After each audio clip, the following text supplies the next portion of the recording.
Hey guys, and welcome back to The Legend of Zelda Spirit Tracks, and welcome to what may be our final visit to the Tower of Spirits. It's not, but I'm trying to keep up the illusion here. This is a big one. There are a lot of traps and puzzles we have to best if we're going to make it to Arngene in one piece. So, MBM, I am initiating the talk about whatever the fuck you like, whenever we run out of commentary initiative. It's like the Avengers initiative, only it's a lot more casual, and it doesn't involve you getting a sick Iron Man suit. See, what happened was Tom actually implanted a verbal code in my brain, where once he says the keyword, I'm free to talk about whatever the fuck I want over this video game footage, but until it's said, I'm just, confined to pleasantries and informative Let's Play that is both cohesive and pleasant to listen to. As is the HellfireComms standard. Okay, activating code word destroy FTCR. So, those guys. This first room is a bit of a pace killer, if I'm honest, because there's a lot of destroying blocks and whatnot, and the new type of phantom here is called a crusher phantom, I believe. Basically, when they see you, they will roll up into like a Goron-type ball and crash through whatever's in their way, and if they hit you once, that's it, back to the start of the room for you. So yeah, just be careful, because they're quicker than they look, but we're going to start by going up here and hitting a switch that should like drop a chest containing a small key, I believe. Nice. I like these Crusher Phantoms. They are super cool. I like that they roll into the ball, like their design. Yeah. I'm not sure which I like more, them or the Warp Phantoms, but the Phantoms in this game are all pretty cool, honestly. The Warp Phantoms have always been just weird to me. The whole fact that they even teleport, it's like, it's that, I don't know, that seems a little too high fantasy for Zelda for me. Even though we have like warps and teleports, but I feel like just the enemies doing that is weird. But, enemies rolling into giant rock balls, A-okay in my brain, so I can't really judge. I'm just trying to fake them out over here. Being sneaky, as usual, Tom. Yeah, see, these are also cool because you can play these sort of mind games with them, whereas the Warp Phantoms, it's really just, defeat their little warp pod and they're basically defenseless. Well, until the warp pods, reactivate, which can happen at the drop of a hat and is actually kind of annoying, really. Yeah, once they respawn and then they teleport to you and then you have to deal with the actual Phantom themselves, and then it's another situation entirely. There is a little bit of, lag I found after the Phantom warps to you before it gives you control again. I find myself getting, caught out there 9 times out of 10, and don't worry if you run out of bombs, by the way. Those pods at the door constantly respawn. Oh, how did he not see me? Game intelligence sometimes. It's like Metal Gear Solid. They're all supposed to be super soldiers, but holy shit, are they easily distracted by footprints. Mm-hmm. Wait, they're supposed to be clone super soldiers at that, so they're all supposed to be equally super smart. I don't know. I couldn't begin to tell you what goes on inside the mind of Hideo Kojima, except for the fact that he has a wonderful bromance with Guillermo del Toro. That is true. Him and, was it Walking Dead guy? I'm still really sad that we're not going to get PT. I was extremely hyped. Just the whole creative chemistry of Hideo Kojima and Guillermo del Toro in a horror game for Silent Hill? Because I've always been a Silent Hill fan. I love, the original 4 games. And I just love the symbolism in it, so I was like, man, those two guys are going to have something really fun and cool to do with the series. And then it had to go fucking belly up. Ah, well. At least we're getting, was it Death Stranding? Yeah, do we have a genre for that yet, let alone a finalized concept? No, and I don't think we're going to, and I'm cool with that. Things people need to realize about Kojima, too, is that he's always been a fucker with advertising. Metal Gear Solid 2 is literally one big marketing joke. All they ever showed was footage of the Solid Snake prologue section, only for then have... it's one big joke, and to me, that's why, I can't even be mad at it, 'cause, it's so fucking clever. It's some grade A fucking with people. with your own game. So, like, I'm not even mad about the whole Raiden thing. It's cool. I just love how this is completely, like, a different tangent to what you were talking about, as I am wont to do, but I love how much of, like, a Westerbo Kojima is. Like, stuff we find passé or he's like, yeah, just scoop more of that into my mouth with, like, a ditch digger. I want more of it. Make me obese with the Western cartoons and whatnot. With the Western we're seeing a lot of that too, like in Little Witch Academia. They, what is it? They had Rebecca Sugar. They had a little cartoon cameo of her. They had Dipper and Mabel from Gravity Falls. So, you know, there's people just as obsessed with Western animation that live in the East as vice versa, you know? Yeah. It's all part of globalization. We're all inspired by the same shit. We're all making the same things. Dude, the JP community for Steven Universe puts out some beautiful artwork, I gotta say. Well, yeah, then... What is it? Then the one guy animated the, It was the episode where... With the butterflies. Useful education or Mindful something education, yeah.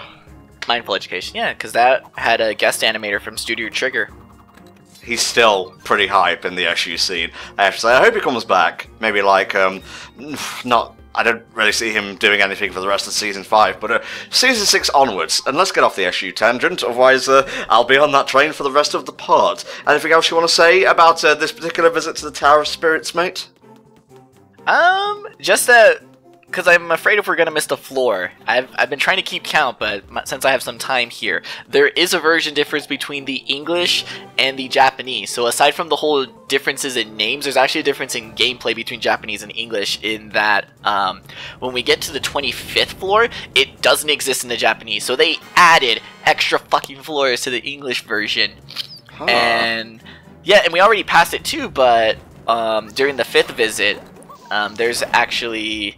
2 puzzles that they made shorter in the Japanese version. So altogether, the Tower of Spirit is shorter in the Japanese version of this game. They made it longer, which is a fucking dick move, because now we have to talk about it for 45 minutes. So I'm super pissed at this. It's fine. There's a boss fight. There's a lot of interesting cutscenes at the end. So we just gotta tough it out through like the biggest block puzzle ever that takes about 7 minutes, because I couldn't edit it down because I had to show how it works. Why are we fucking playing Bomberman, dude? Because it's hype. Bomberman is great. I mean, Bomberman 64, I want to be accurate here. Nope, you can't go upstairs. Sorry. No, stairs are for people. Stairs are for living people. Stairs are a people food for people eating. Oh my god, I love how we're just doing typical Zelda puzzles behind this guy's back and he's none the wiser. You know, just doing our Zelda thing. No, Link, that's for later. We have to set up the puzzle first. There's a lot of these redirection puzzles in this version of the Tower of Spirits, so get used to those. How? Whoa! You were able to pick that up while being on top of the box? Hell yeah, man. I'm just that epic. That was fucking weird. And so cool. That quality programming. Brought to you by Nintendo of whatever subdivision made the game. I don't really care to look it up, it's fun. Nintendo of New South Wales. Nintendo of Antarctica. We're fucking cold, but we produce nothing but AAA titles, baby. See, I was gonna say that. I was like, yeah, we already have Sega of Antarctica. Let's think of a new thing for Nintendo. Sky's memes are so esoteric and ethereal, I couldn't begin to get, like, a grasp on how his mind works, really. Dude, his meme game is stronger than anyone else's. Seriously. The fucking skills. You can't attack me in my little safe space over here. That's right, go back to your patrol. I'm in my safe space! You can't say things that make me feel uncomfortable! Well, I can, and I will, because that's life. And it's life. Alright, we're good to go now. So that goes there, over to here, which goes there, and boom. Like, these puzzles are bomb as fuck. I like the arrow puzzles, and I know I should have been saying this at the dungeon part. Yeah. But even the dungeon ones, we had minecart puzzles, and those are honestly way cooler than the arrow puzzles. Now we get to cool arrow puzzles. Oh yes, it's time, I think, to take control of this sucker. And don't worry, I don't think we'll have to worry about getting Tears of Light on our next visit here. Thank God. I'm already at that whole Twilight Princess point of done with Tears of Light. Well, I mean, it was fine up until this point, because they had to limit the power you could get right away, otherwise you'd breeze through the dungeon. But as we're nearing closer to the finale, it's like, you know, in the words of a man much greater than you or I, no offense to you, step it up. Get good, son. Oh, that light shimmer on the top of the Crusher Phantom is a bit weird. It is really weird, although it is satisfying to go bowling with the princess. No one ever asked me to go bowling. Not even my cousin. Oh, I'm sorry.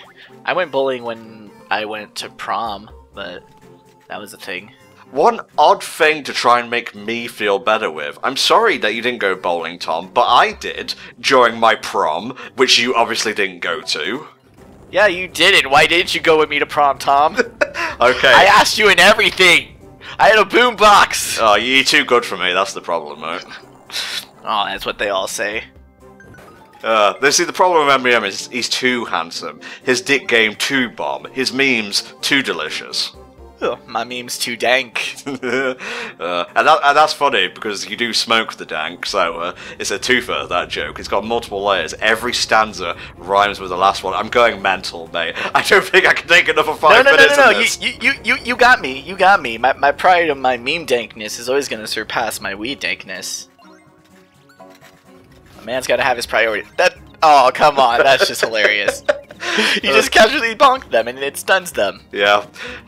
Now we can take out the gibbering little guys on the top of their spiked towers. Roll to them, Zelda. Show them the meaning of Sonic Ball.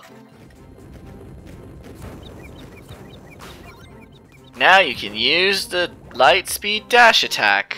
Man. Sure wasn't great in Sonic Adventure 1, but I think I kind of prefer it more to hard than it was used in the second game. So I just want to say this now that like Dissidia is popular and shit, but if anyone is ever curious, when Sonic does the light speed dash, he says ready go and he like holds the ready. Yeah. When in Dissidia, whenever Titus goes into his EX mode, he says ready go. And he says it the same way, he goes ready go. So it was always kind of weird that Sonic doing the light speed dash and Titus in Dissidia when he does his EX mode. It's the same thing, it's the same line. Well, that could be either one of two things. Number one, it's a complete coincidence. Absolutely. Number two, Sonic exists in the sphere that Titus came from. Oh no. I mean, I was just trying to say, like, maybe... I don't know what I'm trying to get at. It's a really long part, and that's something that has always bugged me, because I played a shit ton of the PSP Dissidia games, so, like, I heard that voice clip a lot. Yeah. I just imagine, like, instead of fighting Jekt at the end and he's in his demon form, like, a character model of the same size comes up, but it's the Sonic 06 Sonic.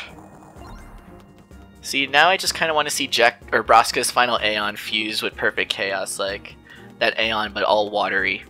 Yeah, that'd be pretty cool. Elemental, like, creatures of mass destruction are neat in any regard, really, but kind of going off the tracks here, so let's get the treasure in this room and then move on, because we actually can't do anything without Zelda being a different type of phantom. One that doesn't roll up when trying to grab something. Hey, we must always accept the princess for who she is. That's what it means to be a true friend. No, in this regard I'm phantom shaming, because we literally can't solve this extra puzzle. I mean, that's fair enough. That's very fair enough. Sometimes a man has to use a hard cut to get by in life, and here's the 6 to 7 minute block puzzle that I was warning you all about, so Mexi, if you have any topics, bring them up now.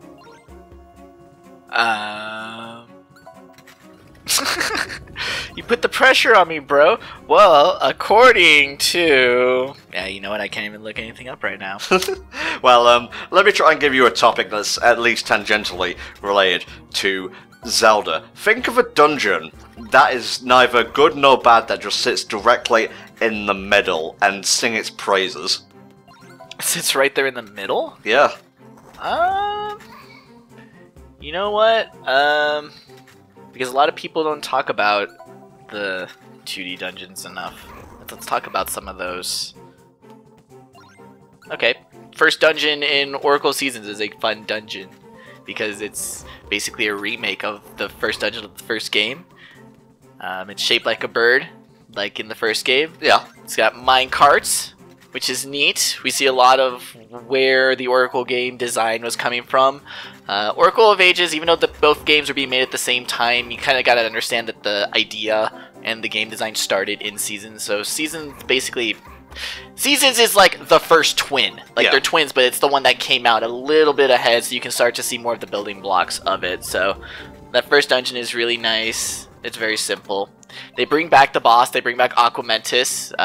It's always kind of weird that dragons are never thought to be like a Zelda thing, but there are so many fucking dragons in Zelda. The first boss of the first dungeon in the first Legend of Zelda game is a dragon. Oh, dude, you wait till you get to Breath of the Wild talking about dragons and whatnot.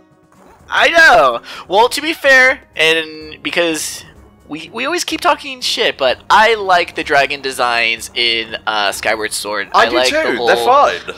I like the whole people, lizard, god things. They're kind of neat, and I like how it is weird that they came up with these sort of like demigods from Twilight Princess. You know, Eldin, like all the ones that were combinations of the three goddesses' names, and then they also made them these dragons as well. Yeah.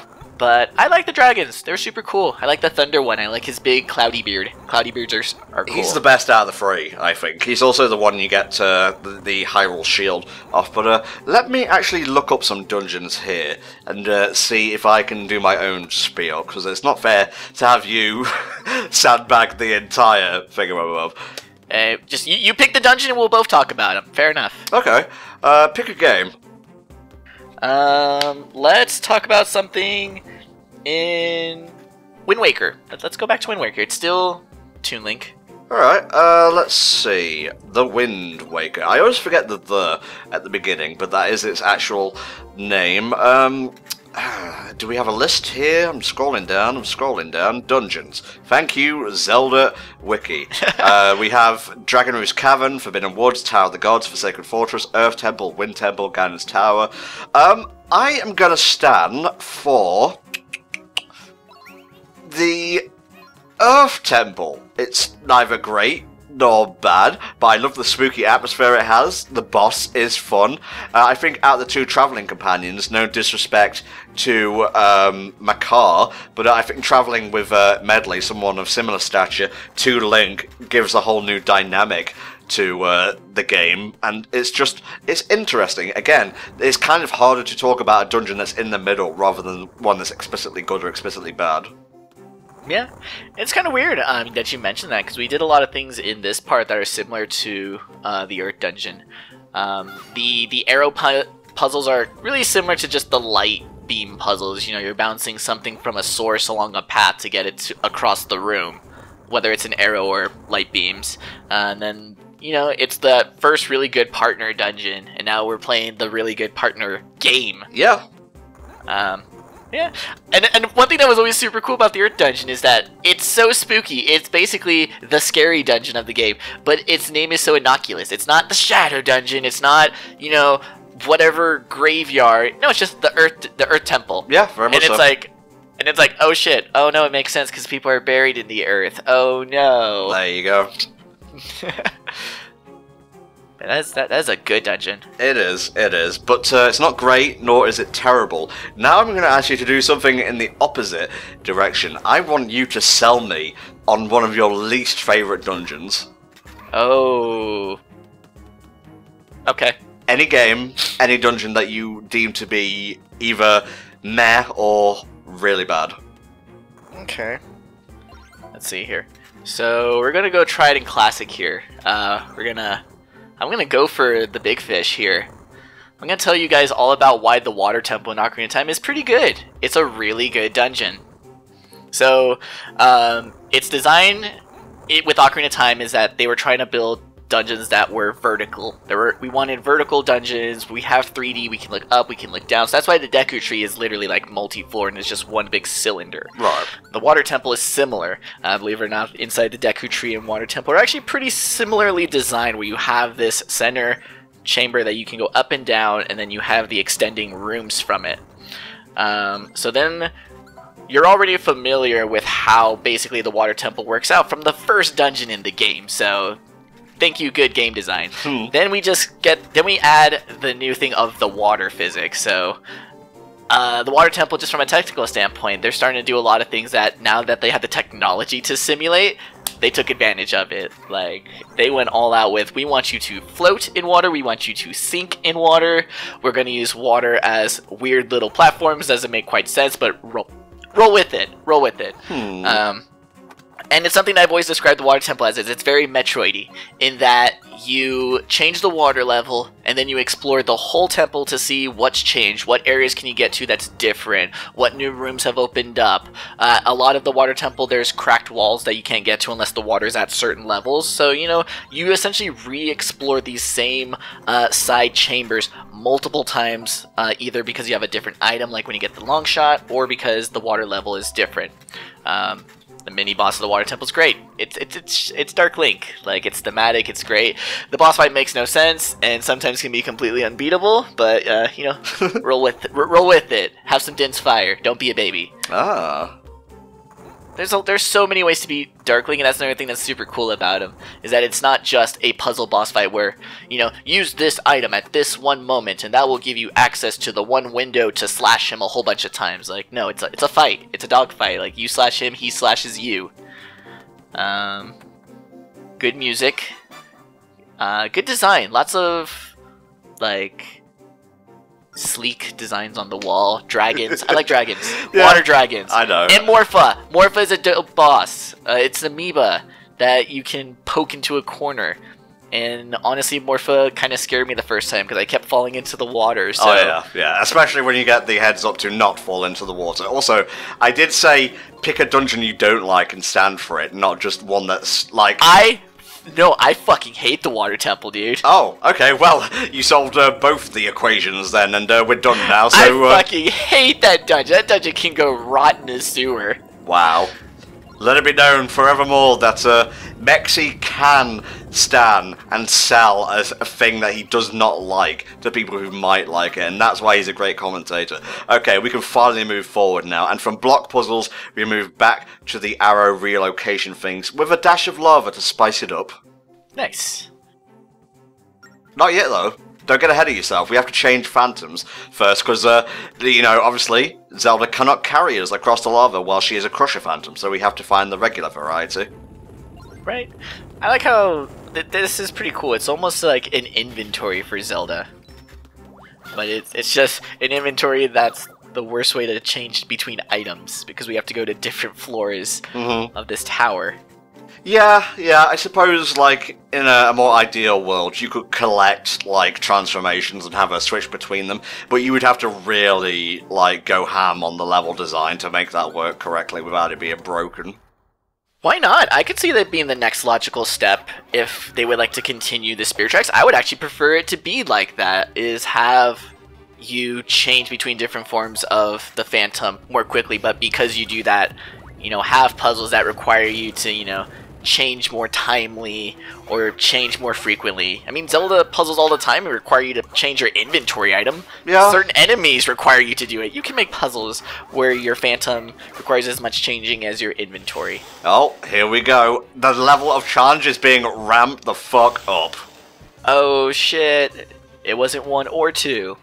It was 3. Trez. But yeah, I can just remove that shield now. Stop attacking shields, Tom. See, now it's not even a problem. She's just, what are you even doing, Zelda? Step it up. Well, she's being scared by rodents over there. It's fine, don't worry about it. By the by, don't get too cocky and go mental with the friggin' Crusher antics, because you'll need some blockades in a minute, and you'll see why. So, while you took out those 3 fishmen with swords and jaggedy teeth, Zelda was barely able to handle one of those little mice. Precious. Yeah, gender stereotypes. What are you gonna do? Oh, they won't put one near the exit. Alas, alas for you, dear viewer, they have. Way to go, Nintendo. Way to have some balls. But it's fine, because we can do this. Boom. Oh. Oh no. See, the Crusher Phantom is literally the best Phantom. Like, even among the Phantom Rock, Paper, Scissor dynamic, it's still the best. Very much so, yeah. Alright, now the great walking across lava escapade of our time begins. Hooray! It's honestly one of the cuter moments of this game. It really is, yeah. It's literally the point where you two are physically working together. Just to get through the dungeon. Just to walk. It's all good. What about walking in... Imagine, say, you're immortal and invincible. Right, you can withstand any heat and you can walk through lava. What kind of texture would that feel like? I mean, it'd be thicker than water, because the lava is liquid rock. Yeah. So, just be a really thick water. A really thick liquid, basically. Please stop saying thick. The internet has corrupted me. Tick? Thick. Tick? Them tick ties? Oh man, are you making fun of my Irish heritage? I don't appreciate that. Nah. I'm just making fun of the word thick. Yeah, well maybe you should. Maybe we all should be made to feel ashamed of our love for the thickness. No way, man. Thick thighs save lives. Man, you changed tack on a dime. Like, from saying, oh, you shouldn't say this word to him, yeah, it's pretty acceptable socially, really. I mean, I make fun of the word thick, but it's only because I use it so often myself. The age-old concept of downplaying a word before people realize that you're a hypocrite for using the word. Exactly, or one of those things where you start using a word and then you notice everyone else starting to use the word more, because now you've added more information to the matrix. Yep, pretty much. See, look at how many layers are to this puzzle. Not only is this a arrow negotiating puzzle, we also have a Zelda negotiating puzzle to get us through the lava, and we're using our rope whip as well. Like, these puzzles get so good towards the end of the game. They get complicated. Sorry, I was just imagining, like, you mentioned the Matrix and fucking with it. Like, I just imagined Morpheus and his crew, like, posting memes and whatnot to fuck with the agents, and all the, like, non-violent AIs just take them up, and the agents don't know where they're coming from.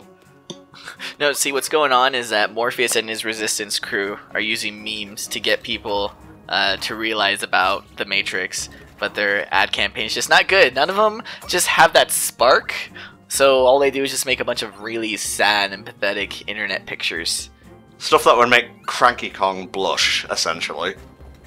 It's basically Cranky Kong memes. Agreed. It's, you know, they all got hired up by Nintendo's marketing team. The one good guy who escapes gets picked up by Sega. Never forget Wigger Wednesday. Hold it in your heart. Keep it close. Wiggler Wednesday. No, Wigger Wednesday. Did they really? Yep. Oh my god, Nintendo. The shit we have to talk about and reminisce about to fill up time, I swear. See, this is why I tell people that because I'm hoping one of these days to get access to my work's social media pages and just run rampant with them. And then when they ask for my criteria, I tell them, or my credentials, it's like, well, the Arby's ads really inspire me. And then just stick with that, because that is proof of successful social media advertising. Yeah, pretty much. Don't make the mistake I did, like one fateful take and try and jump down to Zelda's arms. I'm pretty sure you will not, like, displace the arrow orb from her and fall straight into the lava. You did on the block, but yeah, I mean, she only has two hands, dude. She's only gonna hold one thing, and clearly the arrow shooting gem is more precious than you. There you go. Sometimes you have to tell a princess who is the boss. Well, only if you guys consent, of course. Yes. It's cool. We signed a waiver at the start of this. I used the stylus. It was a fun gameplay mechanic. Oh no. See, I was surprised they probably did, and I just don't know. Like, why none of these games ever had you, like, sign a thing? Do the Animal Crossing games? Because I know you sign a debt, but that was the GameCube, wasn't it? I'm sure there's, like, stamping stuff in Phantom Hourglass. One of the puzzles revolves around it. Yeah, there's that one, but I mean, like, signing a document or signing a thing in a video game. Disgusting. Yeah. Nah, I'm pretty cool with it, honestly. Look, Mexi, there's the boss key. We've made it to the end. We're finally done with this tower. I loved it so much it made me hate it. Well, I'm gonna be honest, it's, if you love your puzzles, it's great, but talking over it, when everything kind of looks the same, apart from the traps and whatnot, it can be a bit tedious to talk over, but that's commentary, guys. If you can't deal with a bit of tedium and quote commentary on the fly, don't do Let's Plays. Don't stop your Link to the Past Let's Plays at Tower of Hera just because Mordorm got too hard for you. You've already committed this far. Go all the way. Alright, I'm gonna have to ask the question of the day. Who are you calling out here? No, just, you know, back in the day with the unregistered hyper camera. Oof. Everyone always starts a Link to the Past Let's Plays, but no one ever, like, finishes them. Huh. It's always at Tower of Hera. It's like, man, come on. Ironically, one of the best Link to the Past LPs I've watched, maybe not in terms of gameplay quality, although it was fine, I guess, is the Game Grumps one with Aaron and Dan. I really enjoyed that. I'm always a fan of just watching good old P. Cole 44444, 5 fours. Yeah. Anytime he plays A Link to the Past, it's always fun to watch. The guy is hilarious, and his commentary is always on point, even if it's a little nonsensical. I'm not really one to criticize someone else for being wacky, because me being all hyperactive, that's closer to the real me than you might realize. I have to play the straight man sometimes, because I can't, like, out energy or out meme, say, THD. Like, in our relationship, Mexi, you're the straight man here, honestly. Nice. I accept this role with honor. Thank you. Alright, awkward segue back into the commentary. You must put them on the opposite sides, like so. So I was gonna say, this is so weird that we have the spooky high-tension alarms, but we're just waiting on Zelda to slowly walk. Yeah, they don't come over here at all. It's almost like they knew you'd probably be tired at this point. It's like, let's make the last one the easiest. We're just gonna go with the Mega Man 2 rule of design, where we have increasingly difficult enemies, but we make the last one be the easiest. Yeah, the end of Mega Man 2 is really easy. Well, they actually did that for each, like, area spawn. Like, anytime you would have waves of enemies, it's increasing difficulty, and then the last one's the easiest. Yeah, I read some interviews by one of the programmers, and it showed a lot of, like, neat things. Like, I've never been into Mega Man, so, like, hearing how the game, what their game and difficulty philosophies were, was kind of cool. Yeah. Alright, I think we're fully stocked up on health and arrows and whatever else we'll need, so let's do one of these. Yay! Teamwork door! Heave-ho! I feel like that's you and me, Tom, and we're pushing through the door of long, dull commentary sections, and we've opened the door to good stuff, to good plot, actiony things. Oh, we're just a couple of Kingdom Tarts. I'm already part Ansem. How about you? Oh, Jesus. Oh, yes! Bert, I love you! I really do. I'm so sad he wasn't in Hyrule Warriors. They can always do another one. I guess they could. Well, there is a definitive version coming out with all the 3DS, like, DLC and whatnot, but, I don't know, put him in fucking Smash Bros. Or something. Like, who was the latest Zelda character to be added? Yeah, I can't remember either, that's why I'm asking. It's still gonna probably just be Link, Zelda, Ganon. No one knew. It's still the Ocarina of Time trio, right? Toon Link's new. Sort of. He's kind of replacing Kid Link, but semantics, I guess. Okay, pretty cool boss fight here with stab and slash burn. It's a 2-on-1 boss fight, so it's clearly unfair. So if you lose this fight, you have no one to blame but yourself. Bit of a sweet remix of his theme for this battle. When he starts to charge his claw like this, get out of the way and have Zelda grab it, and then she'll pull him down off the column. Alternatively, you could switch to a Roadhog, or maybe even a Junkrat to counter the Doomfist offensive. Or, in a reference that may trigger you and get you to remember another Zelda game, just roll into the column and, you know, do it again so he falls off and you can slash his behind. Ha ha! We both got the references today. Forest Temple, Twilight Princess, Monkey Behind. Aww. I mean, there's never been a higher grading crowning achievement in the entire Zelda franchise than how clearly they rendered a monkey's ass. There you go. You can't do that attack on me twice, Burn. I'm too ready for you. Not a hard boss in the slightest, but just the spectacle of it is pretty great. Look at that stained glass in the background. It's pretty cool. I mean, we got a stage. The stage kind of looks like a fighting octagon. Yeah. Maybe the Locomos are just also a race of mixed martial artists, so they just made the top of their Sanctuary Tower of Spirits, yeah, a fight octagon. Well, I mean, he is technically a Locomo. Oh, Zelda's literally my stand now. Yay! But yeah, you might not be able to tell, but he is a Locomo. Like, all the other guys we see in the game are just so old they're in, like, wheelchairs. I mean, he has a ponytail. Yeah. His hair kind of stands up, and that's sort of been the only similar thing between all the Locomos. Also, his eyes are a little weird, so things like that. He is out of there. What a fun boss fight. Like, it's more of a reward than a challenge at the end of an already challenging dungeon, so I'm not too fussed that it's not super difficult. I am going to let you down about this boss fight, though. This is actually the first dungeon that ends in a boss that doesn't give us a heart container. Nah, I'll live. Yeah. It's not the worst thing ever, but just kind of one of those weird firsts in Zeldas. Oh, this bit's great. The duo has never been tighter. The bond has never been stronger. Also, because the puzzle required you to have this phantom, they didn't have to model multiple phantoms for the cutscene. Yeah, that's very true, actually. Oh, this is great. Guys, aren't you forgetting someone?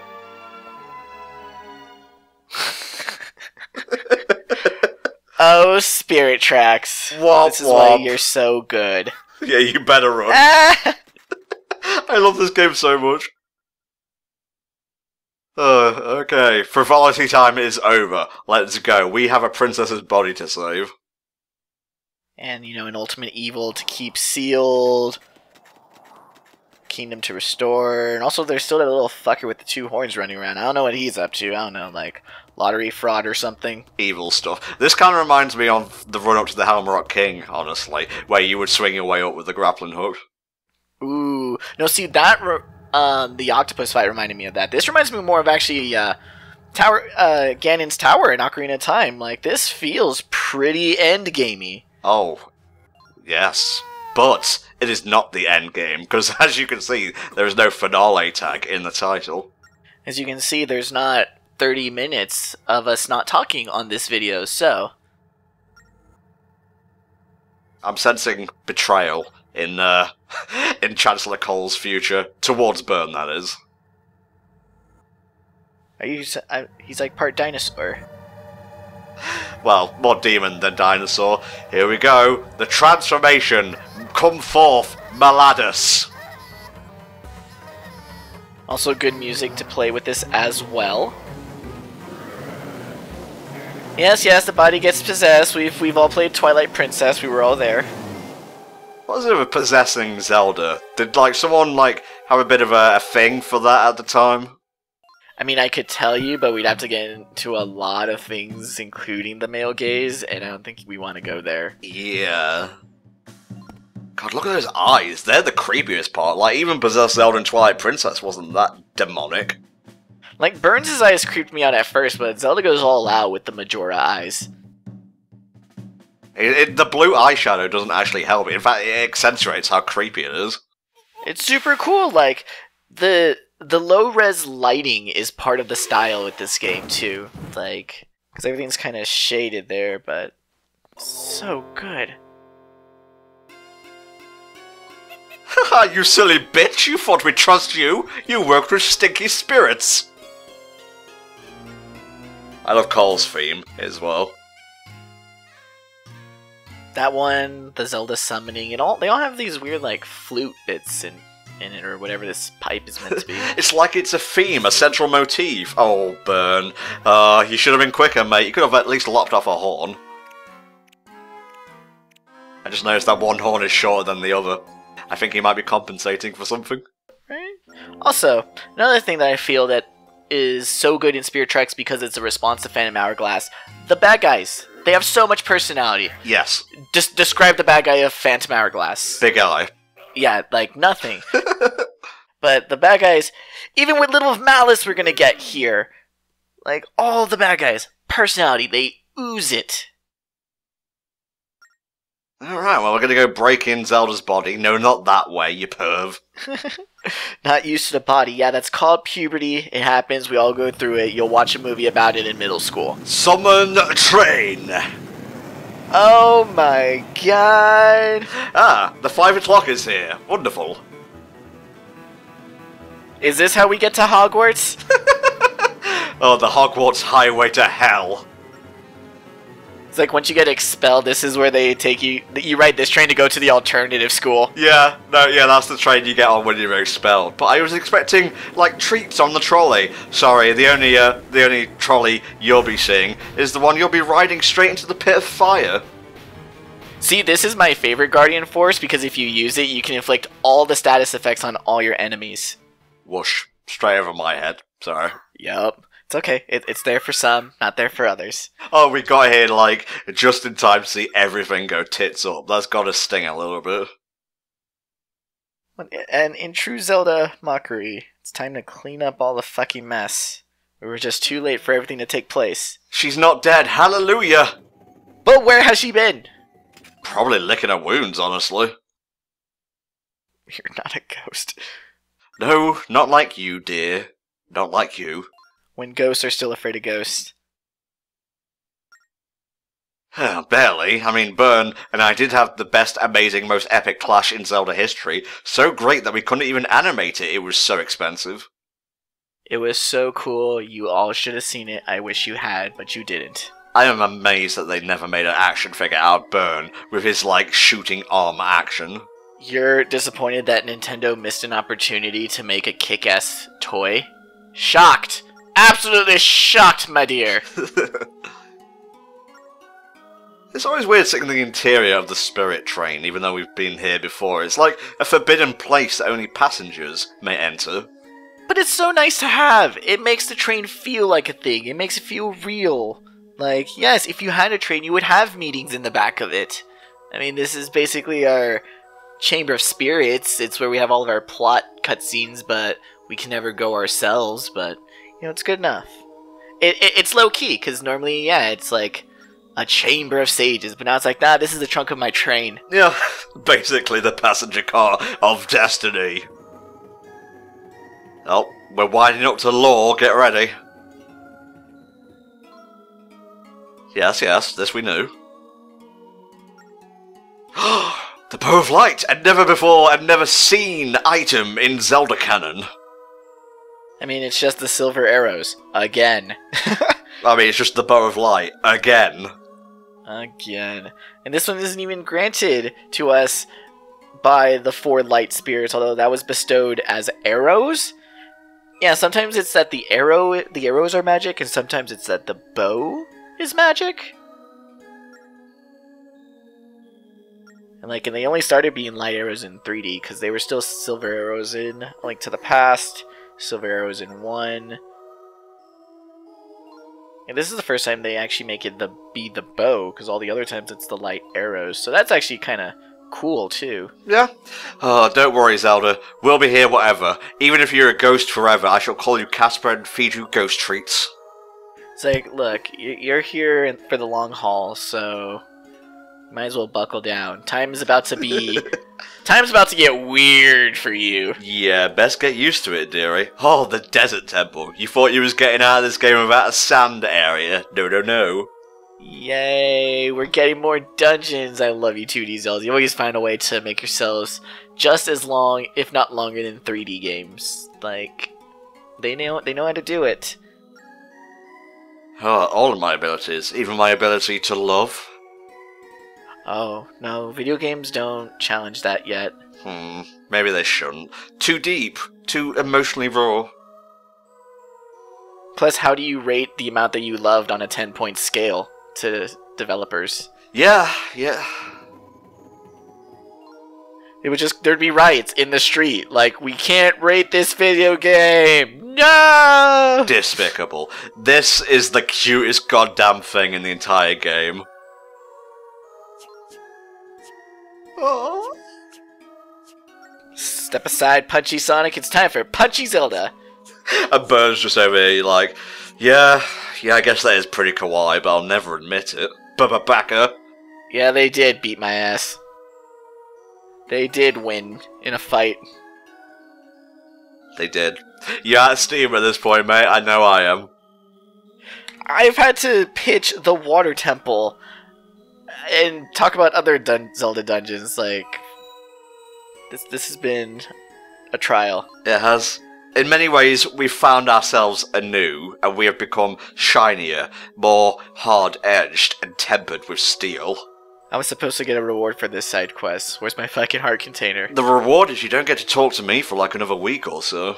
Oh my god. Oh my god! That's like an amiibo exclusive hack there. Yeah, you put my amiibo on the thing, you no longer have to talk to NTom, and a little timer flashes up on screen. It was the only reason I stood outside Toys R Us I camped out 3 days straight to make sure I got the only NTom amiibo that was going to be shipped to the States.